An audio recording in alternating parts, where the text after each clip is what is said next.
la vache et les bottes en chocolat.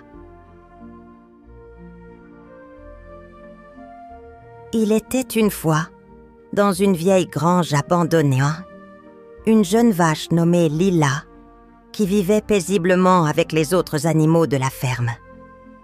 Lila était curieuse et aimait explorer chaque recoin de la ferme. Un jour, alors qu'elle se promenait près de la grange, un objet brillant attira son attention.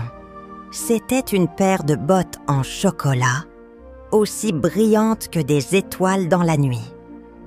Elles étaient posées sur une vieille planche de bois, comme si elles attendaient quelqu'un. Lila s'approche, intriguée. « Que sont ces bottes ?» se demanda-t-elle à voix haute, en les observant avec étonnement. « Elles sont si sucrées !» Elle se pencha doucement et, à son grand étonnement, elles étaient aussi douces que du velours. Lila les toucha timidement. « Peut-être que je pourrais les essayer ?» pensa-t-elle, un peu hésitante. Elle se glissa dedans, un peu maladroite au début. Mais à peine ses sabots avaient-ils touché le sol que quelque chose d'étrange se produisit. Une énergie douce mais puissante parcourut ses pattes. Elle frissonna, surprise, mais la sensation n'était pas désagréable. « Eh bien, c'est étrange, » dit Lila, en regardant ses nouvelles bottes avec un air perplexe. Elle n'avait jamais rien ressenti de pareil. En marchant doucement, elle sentit une légère vibration sous ses pieds. Elle décida de faire quelques pas dans la grange, curieuse de voir si les bottes avaient des pouvoirs magiques. Mais au fur et à mesure de ses pas, Lila remarqua quelque chose d'encore plus étonnant. Un léger parfum de chocolat flottait dans l'air autour d'elle. « Qu'est-ce que c'est ? Où est-ce que ça vient ?» pensa-t-elle. Tout à coup, une petite souris nommée Gracie, qui vivait dans la grange, sortit de sa cachette. Elle aperçut Lila avec ses bottes en chocolat et s'exclama « Oh Lila, où as-tu trouvé ces bottes? Elles brillent comme des étoiles. Est-ce que tu crois qu'elles sont magiques ?» Lila haussait les épaules. « Je ne sais pas, Gracie. Je viens juste de les découvrir ici, abandonnées sur une vieille planche. » Elle sourit à la petite souris. « Mais quelque chose me dit qu'elles ne sont pas ordinaires. » Gracie s'approcha et regarda de plus près. « Magique, je parie !» dit-elle en se frottant les moustaches. « Tu sais, une fois j'ai entendu dire qu'il y avait des objets magiques cachés dans cette ferme, des objets capables de faire des choses extraordinaires. » Lila regarda les bottes et se sentit un peu plus confiante. « Tu crois vraiment qu'elles pourraient être magiques ?» demanda-t-elle, un brin d'excitation dans la voix. « J'aimerais bien découvrir ce qu'elles peuvent faire. »« Il faut essayer, Lila, et peut-être que nous découvrirons un secret merveilleux, » répondit Gracie en sautillant autour d'elle. Lila sourit, prête à tester ce mystérieux pouvoir. Alors, elle fit un pas en avant et sentit de nouveau cette étrange énergie. C'était comme si les bottes lui murmuraient des secrets dans un langage que seuls ses sabots comprenaient. Mais avant qu'elle puisse en savoir plus, elle se dit qu'il était temps de rentrer à la ferme. « Ce soir, je reviendrai ici et nous verrons bien ce que ces bottes peuvent faire. » pensa Lila, le cœur battant d'excitation. Le lendemain matin, Lila se leva bien avant l'aube. Elle se sentait impatiente de découvrir ce que les bottes en chocolat pouvaient vraiment faire. En se dirigeant vers la grange, ses sabots résonnèrent sur le sol et l'excitation grandissait à chaque pas. Elle revêtit de nouveau les bottes magiques ses pattes frémissant de curiosité. « Je vais essayer quelque chose de différent aujourd'hui, » murmura-t-elle en observant les bottes. « Peut-être qu'il y a une manière spéciale de les utiliser. » La gracieuse petite souris Gracie, qui était toujours curieuse de tout, s'approcha en sautillant joyeusement. « Alors, prête à découvrir la magie de ces bottes, Lila ?» demanda-t-elle avec un sourire malicieux. Lila hocha la tête, un éclat dans les yeux. « Je crois que je vais essayer quelque chose. » Elle se souvint des paroles de Gracie, qui avait dit que peut-être les bottes avaient un secret. « Il faut que je tape 3 fois sur le sol, » pensa-t-elle. « Cela doit être la clé. » Elle prit une grande inspiration et, d'un coup, tapota le sol 3 fois de suite avec ses sabots. Tape, tape, tape. Le sol vibra légèrement sous ses pieds et Lila sentit une chaleur douce se répandre autour d'elle. Au début, rien ne se passa. Puis, lentement, un doux murmure de chocolat se fit entendre. Soudain, des petites bulles de chocolat chaud commencèrent à surgir du sol, formant de petites flaques chocolatées qui se mirent à couler le long des planches de la grange. Le parfum sucré du chocolat envahit l'air, et Lila se sentit remplie d'émerveillement. « Regarde, Gracie, c'est incroyable !» s'exclama-t-elle, les yeux écarquillés. La petite souris sauta sur une étagère pour mieux voir. « Lila, tu as découvert un vrai secret. Ces bottes, elles sont magiques, comme je le pensais. » Gracie regarda autour d'elle, le sourire large. « Tu sais, ça veut dire que tu pourrais avoir une source de chocolat infini. Imagine, ! Lila se coucha à genoux, fascinée par la vue.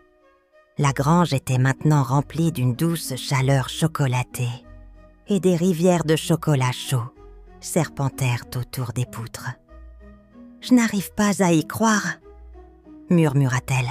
« Comment ces bottes peuvent-elles faire ça ?»« Peut-être que tu dois encore tester quelque chose, » dit Gracie, les yeux brillants d'excitation. « Que se passerait-il si tu tapais 3 fois sur un autre endroit de la ferme?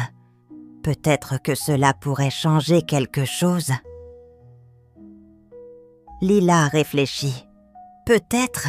Essayons. » Elle se dirigea hors de la grange, toujours en portant les bottes magiques, et se rendit près de l'étang.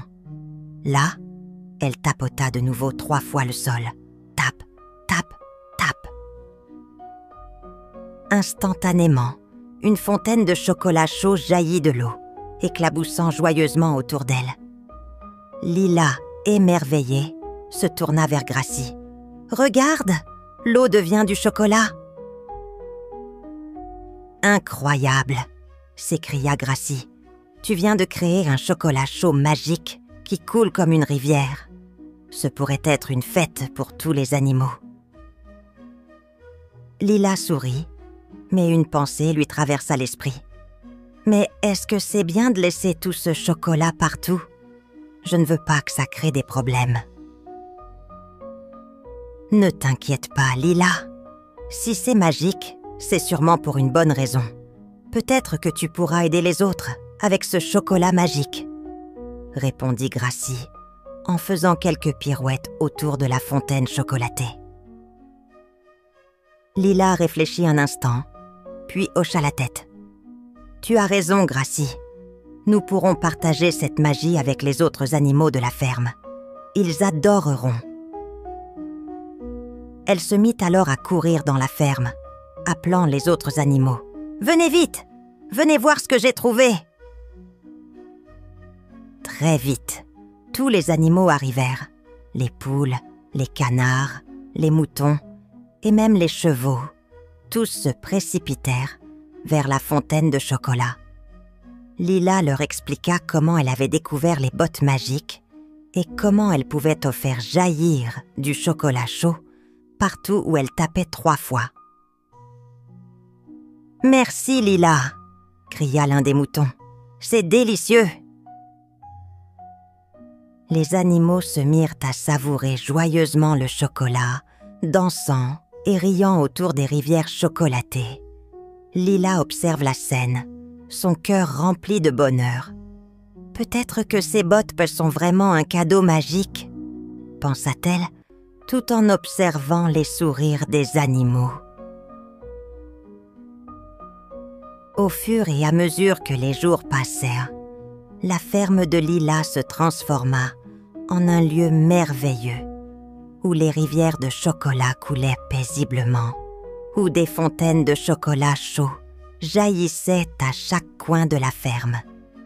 Chaque animal venait de loin pour goûter à cette douceur magique, et Lila se sentait plus heureuse que jamais.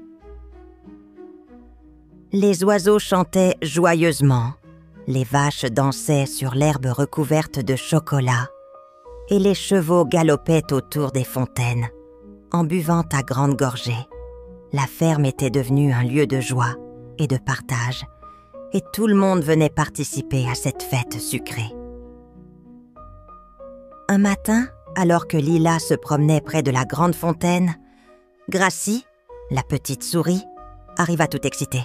« Lila, Lila, tu n'imagines pas ce qui vient de se passer !» s'écria-t-elle en courant vers elle.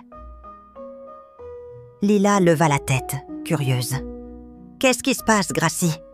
demanda-t-elle. Gracie se mit à sauter de joie. « Les animaux des fermes voisines viennent de toutes parts. Ils ont entendu parler de la magie de tes bottes et ils veulent voir ça de leurs propres yeux. » Lila s'étonna. « Des fermes voisines? Mais c'est incroyable! Ils viennent vraiment ici juste pour le chocolat? » « Oui, et ils apportent aussi des cadeaux. Un fermier a même apporté une énorme marmite pour faire fondre encore plus de chocolat. Ce sera une véritable fête. »« Swing !» répondit Gracie, tout excitée. Lila réfléchit un instant. Elle était ravie de voir tant d'animaux venir. Mais une petite inquiétude s'installa dans son esprit. « Mais est-ce que cela ne va pas abîmer la ferme ? Tous ces visiteurs et tout ce chocolat partout ?» Gracie s'approcha et lui tapota doucement le sabot. « Ne t'inquiète pas, Lila. Ce chocolat magique est spécial. Il ne fait de mal à rien. Et puis, tous ces animaux vont t'aider à prendre soin de la ferme. Ils t'adorent. » Lila sourit, rassurée par les paroles de sa petite amie. « Tu as raison, Gracie. Si tous ces animaux viennent ici, c'est qu'ils veulent partager ce bonheur. Faisons de cette fête un moment inoubliable. » Alors, la journée de la grande fête commença. Les animaux des fermes voisines arrivèrent avec des paniers remplis de fruits frais, de légumes et même de petites décorations pour embellir la ferme. Les vaches dansaient autour des fontaines de chocolat. Les poules s'ébattaient dans la douce rivière de chocolat et les canards glissaient joyeusement dans les ruisseaux sucrés.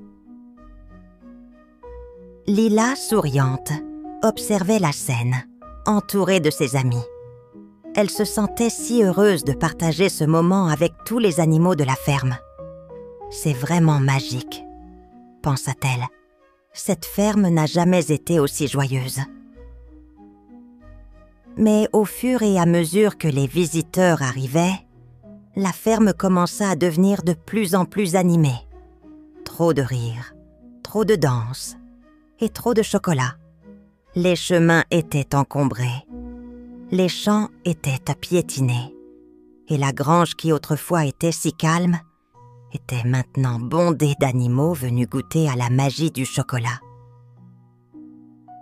Lila commença à se rendre compte que, bien que tout soit merveilleusement sucré et amusant, la ferme commençait à souffrir de tout ce bonheur partagé. « Peut-être que cela va trop loin », se dit-elle, en observant une mare de chocolat renversée sur le sol. « J'ai voulu faire plaisir à tout le monde, mais la ferme n'est pas faite pour tant de monde. »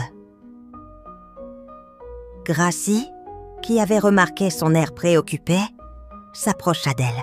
« Tu sembles inquiète, Lila. Est-ce que tout va bien ?» demanda-t-elle doucement. Lila baissa les yeux et soupira. « Je suis contente de voir tout le monde heureux. Mais je crois que la ferme devient trop envahie. Je ne veux pas que tout cela abîme notre belle maison. » Gracie la regarda avec compréhension. Peut-être qu'il est temps de réfléchir à comment utiliser cette magie pour que tout le monde puisse en profiter, mais sans que cela ne mette en danger la ferme. Lila acquiesça, perdue dans ses pensées. « Je vais devoir trouver une solution pour partager cette magie d'une manière plus douce, plus calme. Mais je ne veux pas que les animaux repartent déçus. » Gracie sourit. « Tu es une vache généreuse, Lila. Je sais que tu trouveras une solution. » Les jours suivants, Lila ne pouvait s'empêcher de réfléchir à la fête qui avait eu lieu et aux conséquences inattendues de la magie des bottes. La ferme était devenue un lieu trop fréquenté. Et bien qu'elle ait été heureuse de voir tous les animaux venir profiter du chocolat, elle savait que cela ne pouvait pas durer éternellement. Un matin, alors qu'elle se promenait près de la fontaine de chocolat, Lila observa les champs dévastés par les sabots des animaux et les arbres qui avaient été trop secoués pour porter de nouveaux fruits. Le chocolat, bien qu'extraordinaire, avait commencé à causer plus de mal que de bien. « Je ne veux pas que la ferme soit abîmée, » se dit-elle à voix basse. « Mais comment faire ? J'aimerais tant que tout le monde soit heureux. » C'est alors que Gracie, la petite souris, vint se glisser près d'elle, inquiète. « Lila, tu as l'air préoccupée. Qu'est-ce qui te tracasse ?» Lila regarda sa petite amie et soupira. « Je me rends compte que, même si la magie des bottes a rendu tout le monde heureux, la ferme commence à souffrir. Les ruisseaux de chocolat sont merveilleux, mais je vois bien que la nature en a souffert. » Gracie hocha la tête, puis s'assit à côté d'elle. « Tu as raison, la ferme était belle avant l'arrivée de cette magie. Mais peut-être que tu peux trouver un moyen de garder la magie tout en protégeant la ferme. » Lila réfléchit un instant. « Tu crois que c'est possible, garder la magie sans que tout soit chamboulé ?» Gracie sourit doucement. « Je crois en toi, Lila. Tu as toujours su prendre soin de cette ferme. Si quelqu'un peut trouver une solution, c'est bien toi. » Lila se sentit réconfortée par les paroles de Gracie. « D'accord, je vais essayer quelque chose. » Le soir même, après que tous les animaux se soient retirés, Lila se rendit dans la grange où les bottes en chocolat reposaient. Elle les regarda attentivement, se demandant comment elles pouvaient encore être utiles, tout en préservant l'équilibre de la ferme. «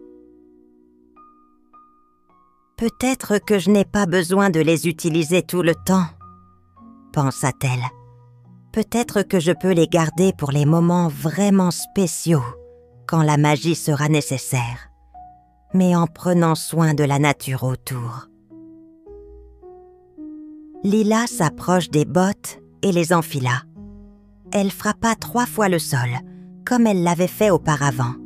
Mais cette fois-ci, au lieu de faire jaillir une fontaine de chocolat à profusion, elle se contenta de faire apparaître un petit ruisseau, juste assez pour que les animaux puissent venir boire sans tout bouleverser. À sa grande surprise, les bottes réagirent exactement comme elle l'avait souhaité. Un petit filet de chocolat chaud coula doucement et les fleurs autour de la ferme commencèrent à se redresser, comme si elles appréciaient cette quantité modérée de chocolat. Lila sourit. heureuse de constater que son idée fonctionnait. Elle se tourna vers Gracie, qui l'avait suivie discrètement. « Regarde, Gracie, la magie est toujours là, mais c'est beaucoup plus calme. La ferme peut respirer à nouveau. » Gracie sauta de joie. « C'est parfait, Lila. Tu as trouvé l'équilibre. » Lila, contente de voir que la solution fonctionnait, regarda les champs autour d'elle. La nature était plus apaisée et la magie restait présente de manière douce et agréable. « Je crois que j'ai trouvé ce que je cherchais, » dit-elle en souriant. « Je vais utiliser la magie avec parcimonie pour que tout le monde puisse en profiter, hein, sans abîmer ce que nous avons ici. » Le matin suivant, Lila invita les animaux à revenir. Mais cette fois, elle leur expliqua que la magie serait utilisée de manière plus douce pour préserver l'harmonie de la ferme. « Je peux vous offrir un peu de chocolat, mais seulement en petite quantité, pour que la nature autour de nous puisse grandir en paix. » Les animaux comprirent immédiatement et remercièrent Lila de tout cœur. Ils étaient heureux de pouvoir encore profiter de la magie. Mais ils savaient maintenant qu'il fallait prendre soin de la ferme, tout comme Lila. Ainsi, la ferme retrouva son équilibre. La magie des bottes en chocolat, utilisée avec sagesse, apportait encore des sourires et de la joie, mais sans nuire à la nature. Lila avait fait un choix important et il apporta à tous la paix et la prospérité. Morale de l'histoire. La magie peut apporter du bonheur, mais il est essentiel de l'utiliser avec modération et respect afin de préserver ce qui est précieux.